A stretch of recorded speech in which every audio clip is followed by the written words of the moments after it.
All right, now this is the most important part of this that I really want to bring up is this issue of pride and how you feel about yourself now that you're living in a vehicle. The thing that you want to be most careful about is to not see yourself as a victim. And I know people don't like the term victim mentality and that you're calling people victims and you're shaming them and all of this. The fact is, there is a victim mindset out there. It's a big reason why a lot of us get in this position in the first place. You don't want to be a victim. You don't want to see yourself as a victim. And there are plenty of people out here when you get in this situation, and I've discovered this, there are plenty of people out here who will encourage you to be a victim. And this is where you get a lot of this victim mindset. There's a lot of hanging out doing nothing and complaining about others and complaining about the system and complaining about, why you're there and how you can't get out.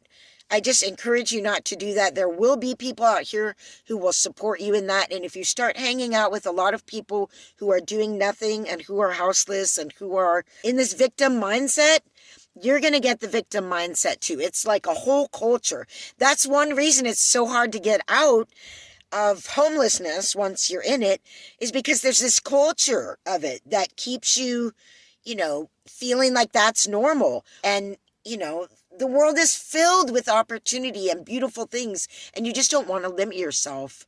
And let's talk about the system itself that tries to help people in this situation. Social services, the housing system, benefits, waiting on lists for housing and all of this stuff.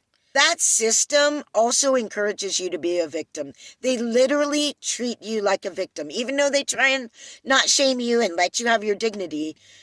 When you begin to go into the system and get assistance, and I'm not saying that if you need it, you shouldn't, you should. But when you do that, be aware that you have to let them know every aspect of your life, exactly what you're making. If your income changes by $10 one month, you better tell them, because they're going to need to make decisions about your life. I had a friend who told me she looked into this. She's in a van, and the way the system was like, no, you need to get out of your van and go into this temporary shelter.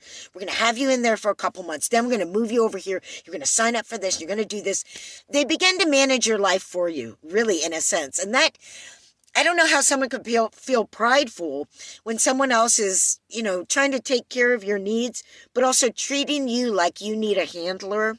So the bottom line is, even if you have been victimized by the fact that housing is ridiculous, or maybe you've been abused, or, you just feel like, whatever the case is, you're still the one that's going to have to pull yourself out of this situation. And being a victim is not going to help you in anything that you want to do. And let's face it, the bottom line is, if more and more people are becoming houseless, not everybody can have free housing. This is an unsustainable system. I just really feel like we should take our own destiny into our own hands.